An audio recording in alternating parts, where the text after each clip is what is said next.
I realize this has been pretty bad so far, but we're about to reach the worst episode in the entire series. Harry Potter. Even if I wasn't the huge Harry Potter fan that I am, this would still clearly be the moment when I realized this series was doomed. We open with Lone Star, Barf, and Vespa preparing for a reunion to a school they all apparently went to. Mogwarts Academy of Golf and Magic. Okay, seriously, at what point in Harry Potter history have there been any connections to golf? This is just like Watch Jurassic Park, adding sports to a movie that had no connection to it in any way. Oh, and here's the pun. The entire reason the episode was made. Lone Star, who is wearing glasses for no reason, gets his hand on a golf club covered in hair. You get it? You get it? Harry Potter? As in having a lot of pube hair? This isn't even about making a proper Harry Potter parody. No, that's what a fan would do. This is just to make as many shaft jokes Mel can piss out of his own Harry Potter. Alright, we're at Mogwarts. What bad reworking of the house names do we have to look forward to? The House of Slytherin? I think you missed a spot. The Duffer Poofs? Go, girl! And the Geekendorks? Geekendorks, we don't fight dirty and we're gosh darn nerdy! I'm a nerd. Unfortunately, everybody, the fourth house has been eliminated due to the fact that nobody could remember their name. Ravenclaw! It's not that hard to remember. Also, why is Gryffindor team made out to be the nerdy group? Gryffindor is for the brave-hearted. Harry wears glasses because he has bad vision, not because he's a dork. Also, why make Hufflepuff the flamboyant gay stereotypes? Something tells me not even the Sorting Hat is that prejudice. And Slytherin? Did they even put any effort into that one?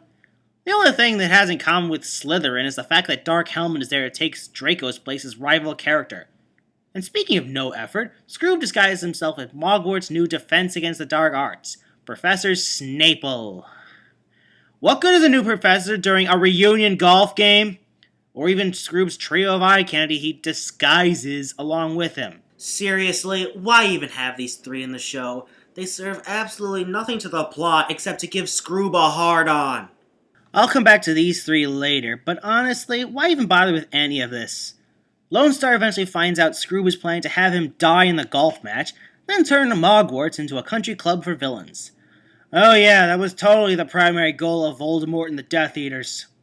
Anyway, he forces Helmet to cheat by using a diaper that actually makes him take a crap if he doesn't use a wind geyser to alter the ball's trajectory during the game. For crying out loud, Helmet, stop putting up with this idiot! He's been making you look like some kind of two-pit mook when you're supposed to be a Darth Vader parody! That's really what this show has become. Characters will treat Scrooge like he is the biggest, baddest threat to the universe, when in reality it should be Helmet.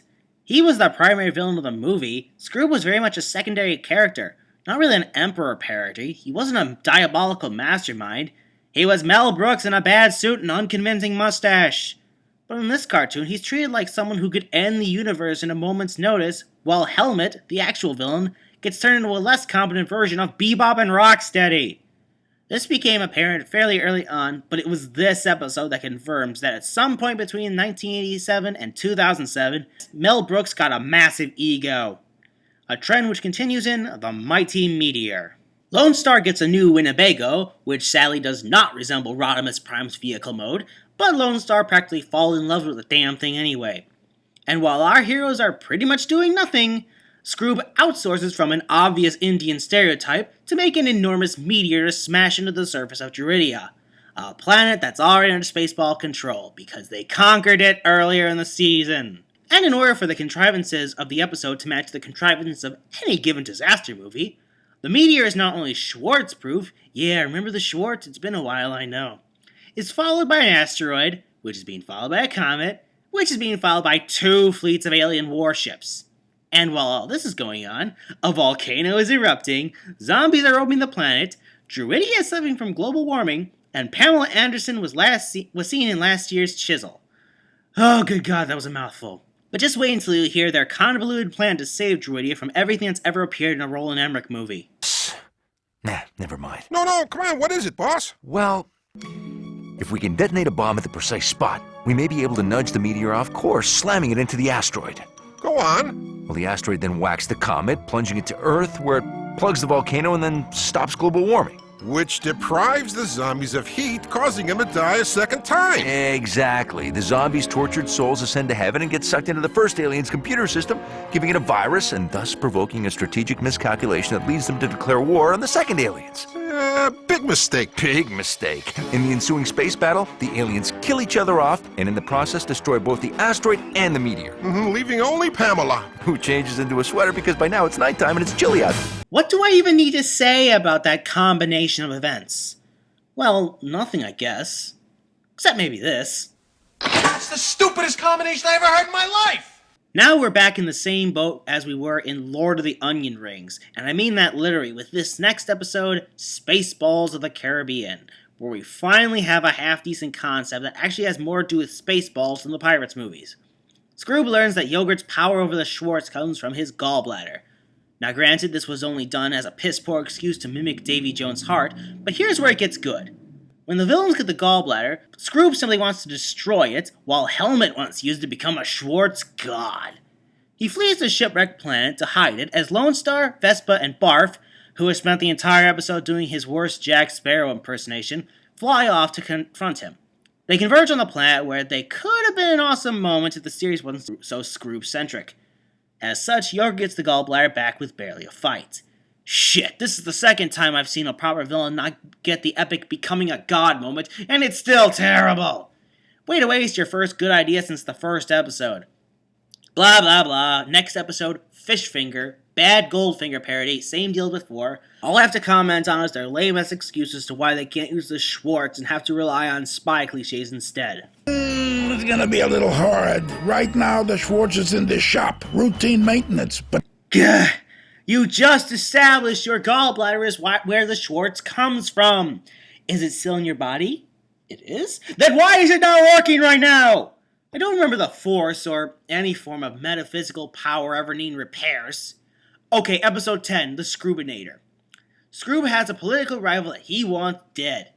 Helmet decides to do the smart thing and have an army of robots go into the past to kill his ancestor, but of course Scroob is a moron. Oh god, I think I understand now why they changed the name of the Spaceballs home planet. And decides to take the DeLorean to go to kill Sarah Connor in the past themselves. Okay, she's not Sarah Connor, but that's pretty much who she's standing in for. Oh, and get this. You want to know how Lone Star, Barf, and Yogurt find out what Helmet and Scroob are up to? You sure you want to know? By recycling the same watching your own show joke from the movie word for goddamn word. What the hell am I looking at? When does this happen in the movie? Now. You're looking at now, sir. Everything that happens now is happening now. What happened to then? We passed then. When? Just now. We're at now. Go back to then. When? Now. Now? Now. I can't. Why? We missed it. When? Just now. So they follow the villains into the past and meet up with not Sarah Connor. Okay, here's where it gets good. Lone Star and Helmet, for the first time since the movie, have a very cool Schwartz fight, where Helmet just pushes Barf and not Sarah Connor aside, and proceeds to show how much better the series would have been if he had been the main villain and not a sidekick. Lone Star cheats, of course, by using Schwartz Agra. No, I did not make that up. But of course leaves before noticing that Helmet and Scroob are, well, not dead. Now's your chance to kill Sandra. I'm no killer. I'm a pervert. Yeah, tell that to the two people you ran over as you were traveling into the past. Okay, what's next? Deep Ship? Some kind of bad parody of Titanic? More like deep shit if you ask me. Naturally, during the episode, Bart gets a nude painting of himself made. No in-story reason for it, they just did it for humorless parody's sake. They've done so many bad parodies of movies that have nothing to do with space that I was partially expecting Spaceballs and the Kingdom of the Crystal Meth. Oh, and to further add to my irritation at Helmet's villain decay, Scroob spells out his job description. Something that I'm pretty sure was the job description of everyone in the show. 1A. Kiss President Scroob's ass. 1B. Kiss President Scroob's ass. 1C. I'm starting to see a pattern, sir. No shit, it only took you 11 episodes to figure out what I did less than half that time. Of course, the ship gets damaged, and our heroes and villains try to escape as 3 completely disposable characters join them. No, well, yes, they're here too, but I was talking about a waiter with an upside-down face, a fat lady, and her clearly whipped husband, who are only here to get killed. If you need characters to die, you already have the 3 fan service chicks that seem to be in every episode for no reason other than jiggles and to portray Mel as someone he isn't. You know how often these characters were in the movie? Once! And even then, there was only 2 of them. How is it one-off joke characters evolve into full-fledged recurring characters when they serve no purpose? Colonel Sanders, a much more prominent character, is in 1 scene of 1 episode. Major Asshole has more scenes than Helmet's own second-in-command. Major Bleephole! Yes, sir. Oh, right, I forgot this is TV. You can't say ass on TV. Well, it still sucks. And speaking of things that suck, next episode is Titanic Idol. Vespa and Barf partake in an American Idol knockoff as Helmet and Scroob plan to use this show to hypnotize the people of Druidia into killing our heroes. I think your own show is doing that already. Vespa and Barf are disguised, of course, as are Lone Star Dot and Scroob masquerading as judges. Not really much else to say about the episode beyond what a synopsis couldn't already tell you. Okay, last episode. We're at the home stretch. Let's get this over with. It can't be that bad, could it? What? Spider-Mog? A Spider-Man parody? Why did it have to be Spider-Man? That's what I get for being optimistic. So Barf gets spider powers that allow him to shoot webbing after eating. I'm pretty sure spiders don't produce webbing like that, but then again I'm pretty sure they can't shoot it out of their wrists either. As Barf gets excited about the prospect of being a superhero, Helmet and Scroob plan to end the quiet and tranquility in the galaxy for the sake of being evil, deciding to target a peaceful world who can't fight back just for the hell of it. Yeah. How about Earth? I said peaceful. Oh. Well then, how about planet Mog? On a side note, why is it in fiction some plant and species have the same name? Duros in Star Wars, Vulcan in Star Trek, Junkion in Transformers? It makes very little sense to me. Going by that logic, shouldn't we be living on the planet Earthling? Anyway, the Spaceballs invade Mog in their very phallic-looking ships, and Barf uses his spider powers to fend them off, successfully no less. To put that in perspective, that's like Spider-Man fighting off an entire fleet of Star Destroyers on his own. I find it a little hard to believe. Helmet decides to do something about this, so he creates robotic moth wings so he can combat Barf. And if you haven't guessed what this episode's doing, listen to the explanation of how it works. I will control it with my own genius-level brain through a neural link. Nanowires will connect directly into my medulla oblongata. But, Dark Helmet, if you are directly wired into this cockamamie thing, then couldn't it take over your brain functions? Ah, good point. Which is why I developed this inhibitor chip to protect my brain. The chip enables me to maintain control of the moth instead of the moth controlling me. That's almost word for word how Doc Ock's arms work in Spider-Man 2. Of course, Mel probably whined Steven Seagal style to the rest of the show's writing staff, as the device ends up on him because apparently Helmet doesn't have the brain or will to control the device himself. Though I like that Helmet clearly doesn't give a shit if Scroob dies at this point. Kinda like me, really. And even though Barf is clearly the better fighter, one kick from Scroob is enough to make him lose all his confidence. One kick! Scroob has become such a villain Sue that he's quickly becoming one of the most insufferable villains I've ever seen. No wonder this show ended so fucking soon. Barf defeats Scroob using a giant moth trap, though the 3 fan service chick pick up Scroob just to shove their boobs in his face one last time. Dark Helmet berates Scroob for failing, but Scroob just insults Helmet over and over again. It's so obvious that this is only in here just to make Scroob look good, only to fail in the eyes of any viewer who knows a good villain from a bad one when they see it. The entire time he was doing this, I was hoping that the scene would end like this. Oh, shit. No. No. Please. No, not that. Yes, that. Whoa!